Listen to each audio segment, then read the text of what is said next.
Eh,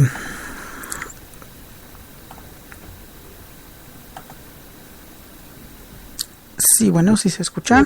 Espero que ya se esté escuchando. Ojalá, yo creo que sí, ya se está escuchando. Bueno, si me empiezan a escuchar, hasta donde sé, creo que sí se escucha. Les ofrezco una disculpa, estamos teniendo algunas fallas técnicas el día de hoy. Espero que no pase otra vez. Muchas gracias. Bueno, saludamos a Gustavo Alonso, bienvenido, muchas gracias por estar conectado. También a Sirigo, a Manuel Sirigo, muchas gracias por estar conectados y pues también gracias por el aviso de que no estaba escuchando la transmisión. Pero bueno, ya estamos aquí de regreso. Y como les decía, la imagen que está en el programa, en la imagen de Spreaker del episodio, es precisamente una de las vasijas, una de tantas vasijas con arte erótico o homoerótico de los griegos. Y pues es una imagen, yo creo, un poco explícita, ¿no? de lo que significaba la homosexualidad en Grecia. Les estaba comentando que, bueno, antes de comenzar enteramente con lo que es ya viendo lo gay de Grecia, pues vamos a hacer un pequeño esbozo, un pequeño como que recorrido en lo que es la historia de Grecia, para saber más o menos en dónde estamos parados en cada época de la historia, dónde estamos parados, qué es lo que va a pasar en lo que vamos a estar hablando, y para que no estemos a lo mejor como que tan perdidos, ¿no? Entonces, pues empezamos con los griegos. En cuestión de geografía, pues obviamente sabemos que Grecia está en Europa, está en una península que se llama Península de los Balcanes, que ha sido muy famosa durante algunos periodos de la historia, no, pues desgraciadamente no por cosas muy buenas a veces, pero bueno, está en la Península de los Balcanes. Una parte de Grecia pertenece a esa península, pero la otra parte de Grecia son muchísimas islas, muchísimas islitas que están en el mar que se llama Egeo, ese mar, y ahí son cientos de islas y parte de Grecia que está en la península. Igual tiene alguna frontera con países de los Balcanes, los actuales, después vamos a ver por qué son esos países, Macedonia, con Bulgaria, con algunos países así. Y también tiene frontera, sobre todo en la parte de las islas, con Turquía. También vamos a ver ahí por qué Turquía está tan cerca. De hecho, hay islas griegas que están así cerquitititita de Turquía, que son casi enfrente de Turquía. Están mucho más cerca de Turquía que de Atenas. Entonces vamos a ver también qué está pasando ahí. Y pues lo que comentábamos, ¿no? Grecia ha tenido una influencia muy fuerte en Occidente, tanto su filosofía, su pensamiento, su sistema político, ha tenido muchísima influencia en todos lados. Hay también cantidad de inmigrantes griegos dispersados por el mundo por diversas situaciones políticas que vivió Grecia en el siglo XX, que también vamos a ver un poco. Y pues, por ejemplo, parte de esos inmigrantes o de esos descendientes, esto lo retomo porque nuestro amigo Manuel Sirigo nos está comentando que su apellido viene de allá, que viene precisamente de Grecia. Me imagino que es el Sirigo, no sé si es Vallesa, pero yo creo que es Sirigo el apellido que viene de allá. Y pues qué bueno, ¿no? Y es una cultura que a todos como que nos fascina, ¿no? De alguna manera. Esta Grecia, los primeros asentamientos, se puede decir, las primeras personas que llegan a Grecia, pues llegan desde hace muchísimos años. Estamos hablando del 3200, 2000 antes de Cristo, cuando empieza ahí la edad de bronce, la edad paleolítica. Ya para el 2000 antes de Cristo se empiezan a asentar los primeros pueblos.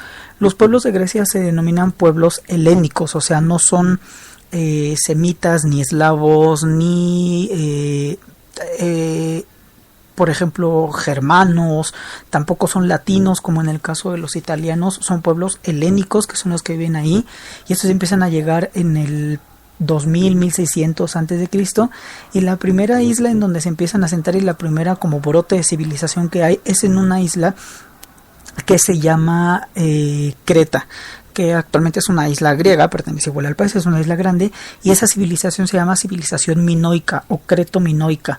Es ahí donde empiezan los primeros griegos a filosofar, a ver qué onda con la vida, empieza la agricultura, empiezan a sembrar, pues ahí en esa región por las cuestiones de geografía se da mucho la oliva, la uva, entonces eso pues hace que los griegos todos tenemos la idea de Grecia como ese país en donde se da el aceite de oliva, donde se dan las aceitunas, donde se da el vino.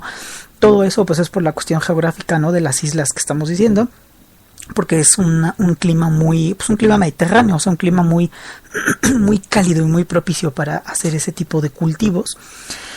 Ya como por el siglo X antes de Cristo es cuando empiezan a formarse las ciudades-estado. Grecia como tal no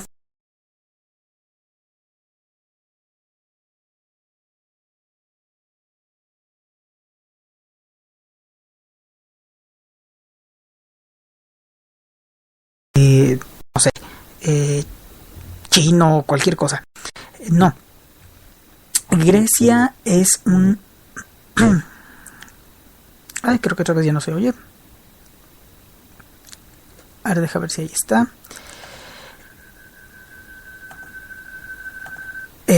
Bueno, creo que ya volvió. Grecia son una serie de... O sea, es una cultura. En todas esas islas se desarrolla lo que es una cultura y una civilización, pero en cuestiones como administrativas y políticas, en Grecia hay ciudades-estado, o sea, cada ciudadcita que hay, porque eran ciudades con muy poca gente viviendo ahí, o sea, no eran grandes, así enormes ciudades, son ciudades relativamente pequeñas y cada ciudad forma un estado, o sea, cada ciudad es independiente de la otra, tiene su propio gobierno, tiene su propia administración, se considera independiente al resto de las islas, y esas ciudades-estados son las que los griegos llamaban polis. Por eso, bueno, toda la cuestión de acrópolis, que es la parte alta de la ciudad, política, que significa la vida en la polis, todo eso en Grecia se empezó a desarrollar de una manera muy rápida y muy fácil, porque en realidad eran ciudades muy pequeñas. Las ciudades muchas veces se enfrentaban entre ellas y tenían competencia tanto económica como de guerra entre ellas, no formaban un imperio, pero lo que sí es que se trata de una cultura única, o sea, todos eran griegos, todos hablaban griego, todos tienen el mismo alfabeto griego, todos creían en los mismos dioses del Olimpo, todos tienen la misma mitología, la misma filosofía, y en cuestiones culturales pues también obviamente todos vivían, bueno, en la cuestión que nos atañe aquí en este programa, la cuestión de la lesbianidad y la homosexualidad, pues todos lo vivían de una manera muy similar, pero política y administrativamente no estaban juntos, eso no era un imperio. Entonces se forman, por ejemplo, las ciudades más importantes de Grecia, de la Grecia antigua, es Atenas, obviamente, que actualmente es la capital incluso de Grecia.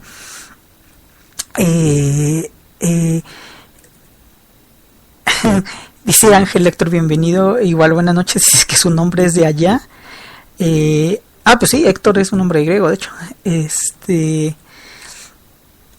Pero bueno, retomando un poco, les decía, la ciudad principal es Atenas y la otra de las ciudades principales es una que se llama Esparta, que todos la hemos oído hablar porque todos hemos visto esto es Esparta y aventando a la gente de una patada. Lo cual no está muy lejos de la realidad. Esparta, Atenas es una ciudad que se desarrolla mucho, en la que se desarrolla mucho la filosofía, el pensamiento, las artes, la música, la escultura, la arquitectura, la política. Y Esparta era una ciudad, estado muy pues muy espartana, como la hemos visto, ¿no? Esparta era una ciudad sumamente totalitaria, cerrada, era una ciudad que vivía para lo militar. Prácticamente toda su población era ejército. A los niños desde chiquitos se los llevaban para entrenarlos de una manera durísima, los llevaban a las batallas. Las mujeres no tenían esa pues así que esa capacidad fraternal con los hijos. Toda la ciudad-estado estaba dedicada a la guerra y era un estadio que actualmente podremos casi llamar dictatorial y totalitario, ¿no? Era una cosa así tremenda lo que es Esparta. De hecho, antes de las horribles dictaduras del siglo XX, por ejemplo, el Estado prusiano de ya el siglo XIX, lo comparaban con Esparta, ¿no? Al estado nazi, los estados nazis los comparaban con Esparta, porque Esparta se convirtió en el ejemplo de un estado totalitario que ensalzaba la violencia, que ensalzaba lo militar y que dejaba totalmente de lado la filosofía y las artes. Por eso en Esparta no vemos muchos filósofos ni estudiosos, los vemos es en Atenas, en otras ciudades los vemos, por ejemplo, en Salónica o Tesalónica, los vemos igual en Micenas, que es otra isla, los vemos en la misma Lesbos, de la que también vamos a hablar un poco, pero en Esparta no. Atenas y Esparta se enfrentan siempre hasta que llega, ya estamos hablando del 430, 400 y tantos antes de Cristo, todo esto es antes de Cristo, en el que Atenas y Esparta y las otras ciudades llegan a una confrontación entre ellas tal y tan grande que eso es lo que poco a poco empieza a debilitar la cultura griega clásica y la civilización griega. Eso es lo que los empieza a debilitar, porque se empiezan a enfrentar entre ellos en unas guerras así terribles que son conocidas como las guerras del Peloponeso. Si ustedes han escuchado en algún momento esa frasecita de las guerras del Peloponeso, son esas guerras entre las distintas ciudades-estado de Grecia que fueron tan fuertes que pues terminaron acabando la civilización antigua griega, ¿no? O sea, la gente siguió viva y todo, pero el poderío de la civilización se termina después de esas guerras. El Peloponeso es una parte, como les decía, o sea, Grecia es una península y muchas islitas. Parte de la península en donde está Esparta, Atenas, todas esas, es una región geográfica que se llama Peloponeso, o sea, así se llama el lugar ese, ¿no? Por eso son las guerras del Peloponeso, porque las ciudades que se enfrentaron eran ciudades que estaban ahí en esa parte de la península, ¿no?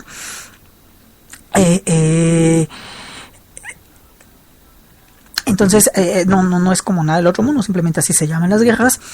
Y esas guerras permiten, por ejemplo, entre otras cosas, esos enfrentamientos permiten que para para más o menos 490, 470 antes de Cristo, hay un imperio muy grande que se está extendiendo en el oriente, en lo que hoy conocemos como Oriente Medio, que sale de lo que hoy conocemos como Irán y que se extiende hasta Libia, Jerusalén, toda la Palestina, Irak, Arabia, llega hasta Turquía y sale hasta el Mediterráneo, y ese es el imperio de los persas. Los persas, de hecho, como acotación, la palabra persa nos viene a nosotros del griego, porque entre otras cosas los griegos son los que les dan el nombre a todo. Persas es una palabra griega, Egipto es una palabra griega, los egipcios no le decían Egipto es una palabra griega, Italia Sicilia es una palabra que deriva del griego, todos los términos que tenemos en medicina, en filosofía, en política, muchos vienen del griego, pero bueno, este imperio persa se expande y llega hasta Grecia. El imperio persa intenta conquistar Grecia. Las ciudades griegas se enfrentan a los persas y ahí es cuando vemos la famosísima historia de los 300, que si ustedes no han visto esa película, bueno, pues son esos 300 soldados espartanos, de hecho, que enfrentan al enorme ejército persa. Al final los griegos sí logran derrotar a los persas, o sea, es decir, los persas ya no se extienden hacia occidente, los persas venían expandiéndose por todo Oriente y se hubieran expandido hasta el fin del mundo, pues los griegos son los que lo pararon. Si los griegos no hubieran parado a los persas y los persas se hubieran expandido, actualmente pues yo creo que toda Europa y todo Occidente sería descendiente de la cultura persa y no descendiente de la cultura griega, como de hecho pasó. Entonces, pues ahí es un acontecimiento histórico importante, ¿no? Pero de todas maneras, aunque hayan parado a los persas, la cultura griega pues se cae, ¿no? Se va desvaneciendo. Se van desvaneciendo un poco y después ya empezado como la era cristiana más o menos, ya por ahí del 0 por el Cristo, algo así, tenemos que Roma, el imperio romano, es el que se está ya expandiendo, ese sí ya como imperio, o sea, ese sí ya es un imperio en toda la extensión de la palabra. Y el imperio romano pasa una cosa muy curiosa, porque el imperio romano se nutre de toda la civilización